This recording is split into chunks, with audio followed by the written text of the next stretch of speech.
Ain't nothing wrong getting older, but if you 55 and you got 1,000 bottles of baby oil in the house, clearly, can't stop, won't stop. You're committed to the lifestyle. Because I'm 51, and I'm telling you, this is true. I can't remember a single time I ever threw an empty bottle of baby oil in the trash. It started like an alarm in the middle of a quiet night. Dave, the comedian famous for exposing uncomfortable truths, may have done it again. In his latest Netflix special, he retells what once seemed like an innocent Hollywood anecdote and gives it a darker edge. Years ago, he visited Diddy's house. It was spotless. The night felt normal. Then Diddy swirled his drink and asked, "So Dave, what are you into?" At the time, it sounded like harmless small talk. But with everything now unfolding around the mogul's legal troubles, that question feels different. In hindsight, it doesn't sound casual at all. It sounds like a test. Now we should say that, remember, Diddy and his team were very upset when they found out that this footage was part of the documentary, and they tried to shut it down, but, you know, the act of taping it is what what is so awful. The act of taping it, right. Without Agnifalo's Diddy would say that I didn't authorize that video going out, and the argument they've made is that he's the one who has the right. We can see why the story hit so hard. Dave's timing couldn't have been sharper. As Diddy sits in federal custody facing racketeering and trafficking charges, one of comedy's most scrutinized voices delivers a monologue that quietly ties it all together. Fame, silence, loyalty, fear. Dave tells the crowd that at the time, nothing felt wrong. The house was clean. The floors had traction, nothing slippery. Yet behind those same walls, federal prosecutors now allege a criminal enterprise operated, an empire that used glamour and celebrity to conceal exploitation. For audiences watching The Unstoppable in December 2025, it didn't land like a punchline at all. A lot of my friends ask me, they say, "Dave, did you know anything about those freak off parties?" And I'd be like, "Nah, man. I didn't know anything about the freak off." And they all look at me like, It landed like a confession. The man asking, "What are you into?" was no longer just a host making conversation. In the shadow of current allegations, prosecutors now describe him as a ringmaster, quietly testing loyalty, measuring silence, and deciding who could be trusted. Dave laughed on stage, but the laughter in the room was uneasy. Everyone knew what had surfaced since those parties. Cassie Ventura's 2023 civil case, the surveillance footage, the lawsuits describing white parties where luxury blurred into control. Dave used humor as armor, but he drew a clear line. He refused to mock Cassie. Instead, he called her a gangster, recognizing the courage it took to expose deeply private experiences in front of a courtroom and the world. That moment wasn't comedy, it was empathy, and it revealed that Dave understood the weight of what was unraveling. You could hear it in the crowd's reaction, an audience slowly realizing that stories once told as celebrity gossip now sound disturbingly like evidence. What lingers most is how ordinary it all seemed. A clean house, a calm night, a casual drink. That normalcy is what makes the story truly chilling. Diddy really screwed up, and I'm not referring to his criminal trial, which has him sitting in prison right now, but it has to do with something that happened right before he got arrested. If you've seen the Netflix documentary about Diddy, Diddy The Reckoning, which 50 Cent produced, there's some footage there that had never been seen before. This is a photographer that Diddy hired to follow him around and document his life. For years, Diddy's empire thrived on the same illusion Dave described: order on the surface, chaos underneath. When federal agents raided his properties in 2024, they seized items that quickly became symbols of alleged excess: bottles of baby oil, private recordings, guest lists that read like award show rosters. The same rooms where celebrities once toasted deals are now cataloged as forensic exhibits in a sweeping RICO case. Dave's story didn't resurface by accident. It arrived just as Diddy's name returned to court headlines.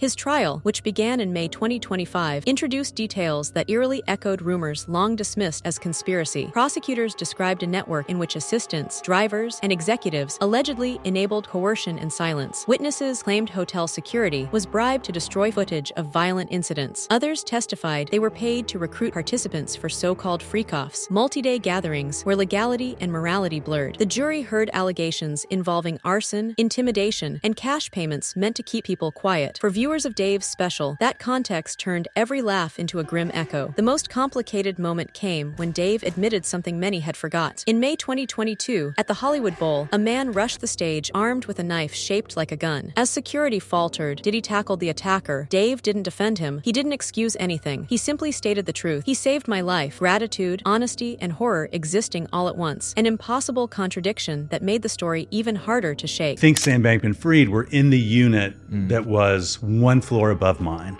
So in terms of like the setting, it's a fairly decent chance that the room I'm describing is similar. We can understand why that confession sparked backlash. How do you reconcile the man who once saved your life with the man accused of orchestrating violence against others? It's the kind of contradiction Hollywood is built on, public loyalty layered over private terror. Dave didn't excuse Diddy. He made it clear that empathy doesn't cancel accountability, but it does complicate how we process people we thought we understood. In doing so, he exposed something larger: the entertainment industry's long-standing silence about the monsters it continues to protect and profit from. As the federal case unfolds, the stakes keep rising. Prosecutors have called it one of the most complex celebrity indictments since R. Kelly's conviction. RICO charges mean this isn't just about isolated acts, but about proving an organized system of control. Witnesses have described hierarchies, coded invitations, and loyalty tests disguised as parties. Those who refused allegedly vanished from guest lists. Those who complied were rewarded. That context reframes Dave's story entirely. His harmless answer that night, books, video games, ended the conversation. He wasn't playing the game. Then came the documentary Sean Combs, The Reckoning, produced by 50 Cent and Alexandria Stapleton, released on Netflix just weeks before Dave's special. It echoed the lawsuits, describing a culture of fear, manipulation, and glamour used as a weapon. Former employees and artists painted a picture of power curated like a brand. One called it corporate trafficking wrapped in champagne. With that timing, Dave's revelations were impossible to ignore. Yeah, it's not surprising that they tried to get out in front of this and tried to persuade Netflix not to come forward with it. I think it's an interesting argument because what they're claiming is, Curtis Jackson, aka 50 Cent, has had a long-standing, animosity against Diddy and sort of vice versa. And because he's at the helm, they're arguing this can't be taken seriously. This should sort of be seen as propaganda. And one of the things that Netflix hit back with was, yes, he's the executive producer. He doesn't necessarily have creative. Just as the world was still processing the documentary's claims, Dave stepped onto the stage and turned his own proximity into something that felt like testimony. He didn't need to name names. The context did the work for him. Jokes about baby oil, spotless floors, and loyalty landed differently once paired with what the public now knows about those nights in Beverly Hills. The same streets that once hosted Diddy's legendary white parties have become case studies in how power shields itself until it finally collapses. Every detail feels symbolic now. The clean floor, the carefully phrased question, the polite smile. Dave may not have seen the darkness that night, but he walked through the same gates many others, according to prosecutors, never escaped. That's what makes the story bigger than comedy. It plays like a cultural autopsy. It forces us to confront how charm and danger can coexist in plain sight, how entertainment becomes camouflage. By the time the special ends, we've learned as much about Hollywood as we have about Diddy. This is a world where gratitude can silence truth, where rescue and ruin can come from the same hand. Dave, the man who once walked away from $50 million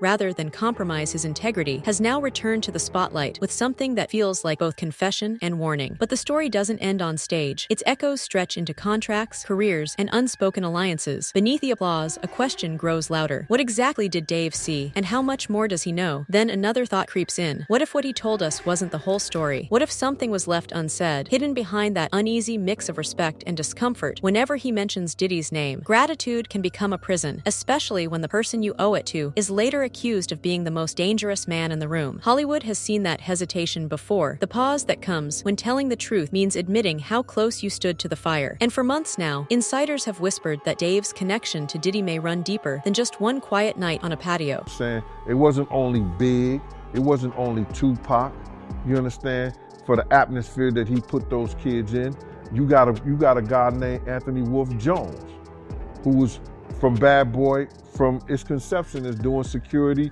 and being one of the financiers of Puff having to have some money to keep Big and Craig Mack around. Some point to early appearances at music industry events in the late 1990s when Dave was still a young comic trying to break into the mainstream. One source who worked on a Bad Boy Entertainment television pilot recalls that Dave was always polite but noticeably distant, keeping his circle small even as others competed for the mogul's attention. According to that source, Diddy liked Dave precisely because he wasn't chasing anything. Maybe that's why the invitation came. Maybe that's why the question, "What are you into?" was asked in the first first place. But the harder question lingers. Why tell the story now? Dave could have left it buried forever, untouchable and unchallenged. No one would have faulted him. Instead, he placed it squarely in the middle of a cultural storm, just days before a jury began deliberating on Diddy's RICO charges. That choice carries weight. This isn't just comedy, it's timing. And in this industry, timing is everything. When comedians start sounding like investigators, it usually means the jokes have drifted too close to the truth to stay harmless. Around the same moment, Cat Williams resurfaced on Club Shay Shay and turned what should have been a routine interview into something closer to an intervention. 83 million views later, people are still dissecting it. His voice wavered between laughter and accusation as he described Hollywood's underbelly, sealed contracts, hidden obligations, and the unspoken cost of access. Williams claimed the same forces that pushed him out were the ones that pressured Dave into silence. They want you at the party, he said. If you don't show up, they decide what happens next. For years, that sounded like paranoia. After everything that surfaced about Diddy, it sounds more like a map. The parallels are striking. Both men reached the top. Both walked away from massive fortunes. Both were labeled unstable. And both resurfaced just as the empire began to crack. Williams has said he turned down deals worth tens of millions, some tied to producers in Diddy's orbit, offers framed as opportunities, but structured like loyalty tests. Rewatching that interview now, it doesn't feel like a rant. It feels like someone describing initiation. For decades, insiders have hinted that Diddy wasn't just powerful, he was a gatekeeper. When you get to the parties, they come out and collect everybody's phone. So now it's just your word against a billionaire. You're gonna lose. The kind who didn't hand out keys, but watched closely to see who would try to pick a lock. Diddy's legendary white parties in the Hamptons were once described by former publicist Rob Shooter as royal court gatherings, places where careers could be made or quietly ended overnight. Celebrities, rising stars, political donors, even rumored members of royalty were said to attend. But according to multiple lawsuits and witness statements presented in federal court, those glittering nights also served a darker purpose. Guests weren't just being entertained, they were being evaluated, observed, tested. In that context, Dave's story shifts entirely. The question, "What are you into?" stops sounding like small talk and starts feeling like a coded probe, designed to measure curiosity, compliance, and fear. Those who passed allegedly moved closer into Diddy's orbit, where loyalty brought rewards and defiance brought consequences. Those who didn't simply disappeared, careers stalled, invitations stopped, names went unspoken. And the irony lingers. The same man now accused of running a criminal enterprise once tackled an armed attacker to save Dave's life. In October. In October 3rd. If the judge denies bail, then Trump is going to make a decision possibly immediately thereafter. Most likely, the judge is going to, based on previous decisions, it feels like the judge is going to deny. The savior turned suspect. It sounds almost too cinematic to be real, yet it happened, confirmed by Dave himself on stage. That contradiction sits at the emotional core of the story. How do you publicly condemn someone who once saved your life? That tension may explain the careful, restrained tone of Dave's special. It wasn't fear that held him back, it was conflict. At the same time, federal prosecutors described Diddy's empire not as reckless excess, but as something structured and deliberate. In court, witnesses spoke of coercion disguised as entertainment. Former assistants detailed tightly organized freak-offs, private events lasting days, governed by NDAs and logistics. Security and hotel staff described erased footage and hush money. Silence, they said, was the price of survival. When Sean Combs' The Reckoning dropped on Netflix, it echoed those same accounts. Footage ended up going to 50 Cent and his production company, and it's kind of the centerpiece. Sold to them. Yes, was the centerpiece of the documentary. So watch this particular scene, because this is where a lot of people feel Diddy really screwed over someone that he should be very, very thankful. Co-produced by 50 Cent and directed by Alexandria Stapleton, Sean Combs, The Reckoning featured testimonies from former Bad Boy employees, artists, and even jurors from the federal trial. The footage depicted a man obsessed with documenting himself and every corner of his empire, as if capturing proof of power could shield him from accountability. Watching it, Dave's story fits seamlessly into that pattern. A moment of normalcy on camera, a far deeper story off it. The threads connect: Dave's moral struggle, Williams' warnings, Diddy's legal unraveling, all circling the same question: what does fame demand in exchange for survival? 2 decades ago, Dave walked away from a $50 million Comedy Central deal. Many called it madness, but perhaps it was foresight. Maybe he saw the machine from the inside and understood exactly what it would take to stay clean. Williams suggested that those who remained in the system did so because leaving was too costly. Silence was purchased, often in cash, while studio heads and moguls leveraged influence rather than talent to maintain control. An entertainment attorney familiar with multiple civil suits against against Diddy, explained that manipulation is simple if you know someone's weakness. A favor, a threat, a check. In that light, Dave's retreat to Ohio wasn't avoidance. It was refusal to be leveraged. Even now, with Diddy behind bars awaiting appeals, the ripple effects continue. Former collaborators rewrite history publicly while privately fearing subpoenas. Cassie Ventura's 2023 lawsuit became a turning point. Once her assault footage surfaced, the floodgates opened. More lawsuits, testimonies, and questions about who else knew. Insiders claim hours of unreleased video still exist on Diddy's estates, potentially implicating celebrities, executives, and politicians. If true, the fallout could eclipse anything seen since the Me Too era. Through it all, Dave remains singular. He hasn't tried to rewrite his story, claim innocence, or deny awareness. He simply recounted his experience. Clean floors, a strange question, an uneasy laugh, and hindsight that chills the blood. That's why his Netflix special resonates. It's not merely an expose. It's a mirror, revealing how easily a person can walk through a door thinking it's a party, only to discover years later it was an audition. Look at Diddy,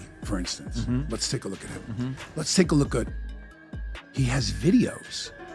He has videos of the parties. Now, what I've heard, which I don't know how much of it is in mainstream media, I don't really follow the story that much. But what I've heard from friends that are attorneys, friends of mine that have represented me before, agents and so on, is there's a bidding war going on. Behind the humor, there's a warning for every artist chasing the spotlight. Hollywood doesn't simply hand out fame, it leases it. And when the rent comes due, most people don't realize what they've already paid. Dave and Williams may have been among the few who saw the invoice early enough to walk away. As Diddy's empire begins to crumble, more voices are emerging. Former bodyguards, assistants, and artists from the Bad Boy label are negotiating interviews and book deals, claiming to have details about other high-profile attendees at those infamous gatherings. One associate suggested that several A-list actors and executives are bracing for subpoenas as investigators continue mapping the network around Kamez's holdings. The FBI reportedly seized over 100 digital devices during the 2024 raids, many belonging to staff rather than Diddy himself. Whatever's stored on them could redraw Hollywood's power map. The strangest element, comedy has become the vehicle for truth. Both Dave and Williams used laughter to smuggle confessions into public awareness. When Williams said, "They canceled me for talking about Harvey before the headlines," it sounded bitter. Now it sounds like a receipt. It reframed his story. When Dave jokes about traction on the floor, he's not describing flooring. He's exposing the illusion of safety. Satire becomes survival instinct. And yet, there's more to uncover. Diddy's attorneys maintain his innocence, calling the accusations theatrical exaggerations. But with 34 witnesses, hundreds of sealed documents, and whispers that federal agents are still tracing offshore financial trails, the evidence continues to mount. All Diddy had to say was, Your Honor, I will accept the Mann Act, but I feel like I was targeted by a weaponized Justice Department, and I now understand what President Trump was saying when he said that happened to him, because we have similar things that happen, and I appreciate what he was saying now. I didn't understand it then, but For a man once celebrated as the architect of modern hip-hop, the fall feels almost biblical. And for the comedians who watched from the sidelines, it's validation mixed with sorrow. The question isn't whether Diddy is guilty. That's for the courts to decide. The real question is how many people saw the warning signs and stayed silent. How many more clean floors and perfectly ordinary nights existed before the truth finally emerged. Dave's story may be the softest version of a much harsher reality, a map of complicity drawn in hindsight. Gratitude, fear, and guilt have likely kept some of the biggest names in entertainment silent. If Diddy truly was the gatekeeper, how many stars still owe him favors they can never repay? How many walked through those doors thinking they were networking, only to find themselves bound by secrets they could never speak aloud? We can almost see it. The parties, the unspoken rules, the questions that began with "What are you into?" and ended careers before they even started. The laughter echoing through the halls, cameras capturing everything, the illusion of control maintained by fear and silence. And as Dave stands on stage laughing at the absurdity of it all, he's doing something no one else dared. He's telling us what it felt like to survive. That raises another question. Was walking away from $50 million rebellion or self-preservation? Did Dave see the storm coming before anyone else? Or is there still a deeper truth he's not ready to reveal? Whatever the answer, one thing is certain. This story isn't over. The walls around Hollywood's most powerful are cracking, and every new revelation sends tremors through the system that built them. Maybe next time, it won't be a comedian holding the microphone. It will be someone who was inside the house when the door finally closed. Until then, we watch headlines, follow whispers, and wait for the next domino to fall. Because if Dave and Williams are right, this isn't just a scandal, it's a reckoning. What really happened behind those spotless walls? Leave your thoughts below. And remember, stay curious, stay awake, and never forget, sometimes the truth doesn't whisper, it laughs.